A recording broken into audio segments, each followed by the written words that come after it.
Assalamualaikum warahmatullahi wabarakatuh. Perkenalkan, nama saya Ladarno dengan NIM 206500077 dari kelas C. Baik, pada kesempatan kali ini saya akan memaparkan materi tentang mikrokontroler komponen elektronika. Baik, langsung saja kita masuk pada di slide yang kedua.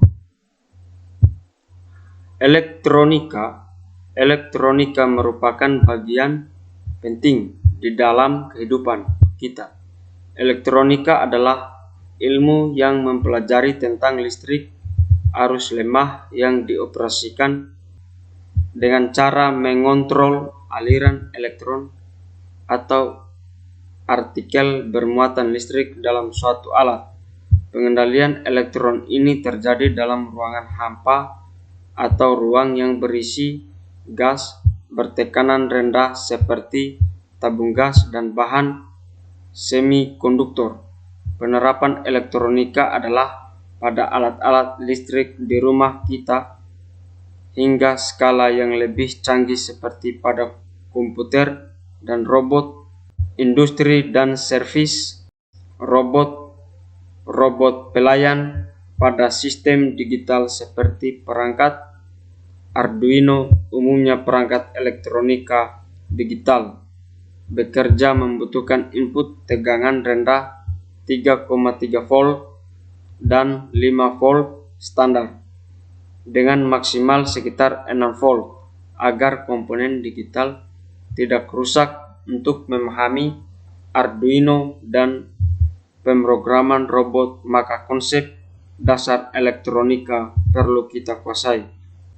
Berikut penjelasan beberapa komponen dasar yang mutlak harus Anda kuasai. Berikutnya kita masuk pada di slide yang ketiga. Pada di slide yang ketiga telah terdapat di sini yang disebut dengan resistor. Resistor adalah salah satu komponen elektronika yang berfungsi untuk memberikan hambatan terhadap aliran arus listrik. Dalam rangkaian listrik dibutuhkan resistor dengan spesifikasi tertentu, seperti besar hambatan arus maksimum yang boleh dilewatkan dan karakteristik hambatan terhadap suhu dan panas. Resistor memberikan hambatan agar komponen yang diberi tegangan tidak dialiri dengan arus yang terlalu besar, serta dapat digunakan sebagai pembagi tegangan. Berikut ini adalah deskripsi contoh-contoh dari resistor yang terdapat pada gambar di anak panah ini. Kemudian menghitung nilai hambatan resistor. Selanjutnya kita masuk pada ke slide yang keempat. Kemudian di slide keempat terdapat kapasitor. Kapasitor adalah komponen elektrik yang berfungsi untuk menyimpan muatan listrik. Salah satu jenis kapasitor adalah kapasitor keping sejajar. Kapasitor ini terdapat dari dua buah keping metal sejajar yang dipisahkan oleh isolator yang disebut dielektrik. Bila kapasitor dihubungkan ke baterai, kapasitor terisi hingga beda potensial antara kedua terminalnya sama dengan tegangan baterai. Jika baterai dicabut, muatan listrik akan habis dalam waktu yang sangat lama, terkecuali bila sebuah konduktor dihubungkan pada kedua terminal kapasitor. Kapasitor ada yang berpolarisasi dan tidak. Kapasitor yang umum digunakan adalah elektronik, kapasitor elco, dan kapasitor Miller dan keramik. Berikut pada gambar di kanan saya adalah gambar komponen kapasitor elco dengan kaki positif dan negatif, milar, keramik, serta MKM. Berikut ini adalah contoh ataupun gambar dari komponen-komponen kapasitor. Selanjutnya kita masuk pada di slide yang kelima. Di slide yang kelima terdapat yang disebut dioda. Dioda adalah device semikonduktor yang mengalirkan arus satu arah saja. Dioda terbuat dari germanium atau silikon yang lebih dikenal dengan dioda Junction. Dioda juga digunakan pada adaptor yang berfungsi sebagai penyearah dari sinyal AC ke DC, lalu diratakan dengan kapasitor. Berikut gambar di kiri adalah contoh dari gambar dioda. Selanjutnya kita masuk pada di slide yang ke-6. Di slide ke-6 terdapat LED. LED merupakan komponen yang dapat mengeluarkan emisi cahaya. LED merupakan produk temuan lain setelah dioda. Strukturnya juga sama dengan dioda, tetapi belakangan ditemukan bahwa elektron yang menerjang sambungan P sampai N juga melepaskan energi berupa energi panas dan energi cahaya. LED dibuat agar lebih efisien jika mengeluarkan cahaya untuk mendapatkan emisi cahaya pada semikonduktor. Doping yang pakai adalah gallium arsenik dan fosforus. Jenis doping yang berbeda menghasilkan warna cahaya yang berbeda pula. Pada saat ini, warna-warna cahaya LED yang banyak ada adalah warna merah, kuning, dan hijau. LED berwarna biru sangat langka.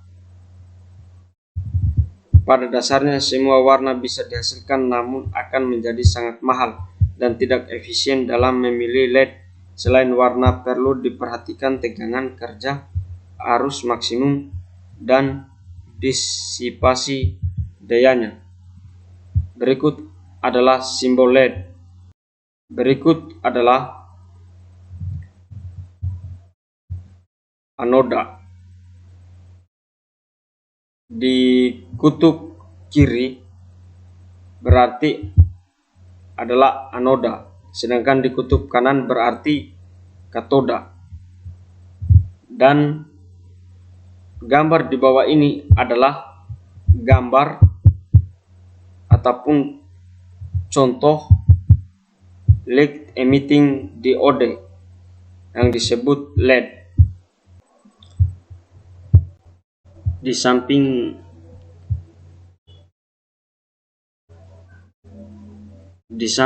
kanan saya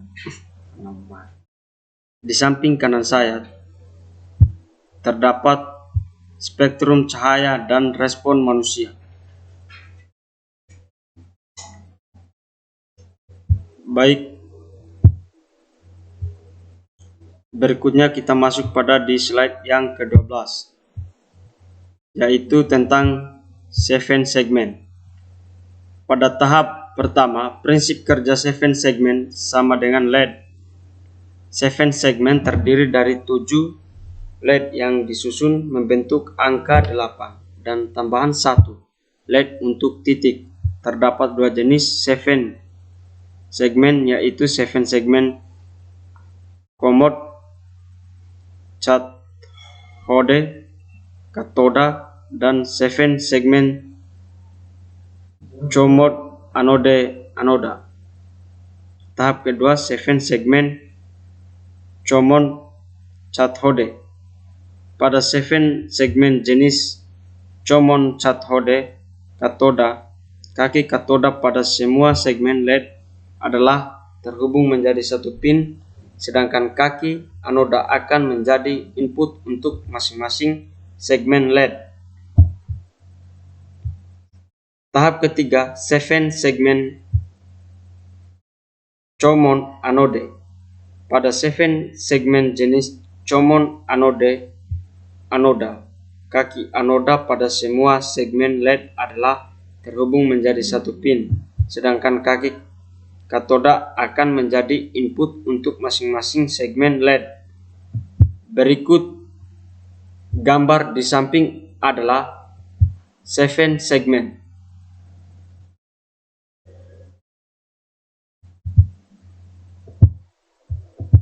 Berikutnya kita masuk pada slide yang ke-13. Di slide ke-13 ini terdapat motor. Motor atau lebih tepatnya motor listrik adalah komponen elektrik yang sifatnya merubah besaran elektrik menjadi fisik berupa putaran motor listrik terdiri atas 3 bagian utama yang disebut stator bagian yang diam dan rotor bagian yang bergerak dan air gap. Rotor dapat berputar karena adanya medan magnet yang dipengaruhi oleh arus listrik. Air gap adalah bagian yang memisahkan rotor dan stator. Motor terdiri dari 2 jenis, yaitu motor AC dan motor DC. Motor DC menggunakan 2 data yang harus tersambung ke data digital microcontroller. Namun ketika harus menggunakan motor DC yang membutuhkan arus tinggi, harus menggunakan rangkaian penguat river dari motor ke microcontroller, sedangkan motor AC biasanya memerlukan rangkaian berupa relay untuk menjalankan karena tegangan yang berasal dari microcontroller adalah DC, sedangkan tegangan yang dibutuhkan adalah tegangan AC. Pada gambar di samping berikut ini adalah motor DC dan di bawahnya adalah motor AC. Berikutnya kita masuk pada di slide ke-14, yaitu buzzer. Buzzer adalah sebuah komponen elektronika yang berfungsi untuk mengubah getaran listrik menjadi getaran suara. Pada dasarnya prinsip kerja buzzer hampir sama dengan loudspeaker, jadi buzzer juga terdiri dari kumparan yang terpasang pada diafragma dan kemudian kumparan tersebut dialiri arus sehingga menjadi elektromagnet. Kumparan tadi akan tertarik ke dalam atau keluar tergantung dari arah arus dan polaritas magnetnya.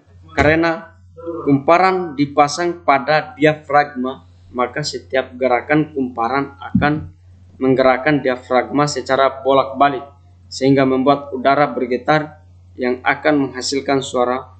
Buzzer biasa digunakan sebagai indikator bahwa proses telah selesai atau terjadi suatu kesalahan pada sebuah alat alarm. Gambar di samping berikut ini adalah gambar buzzer.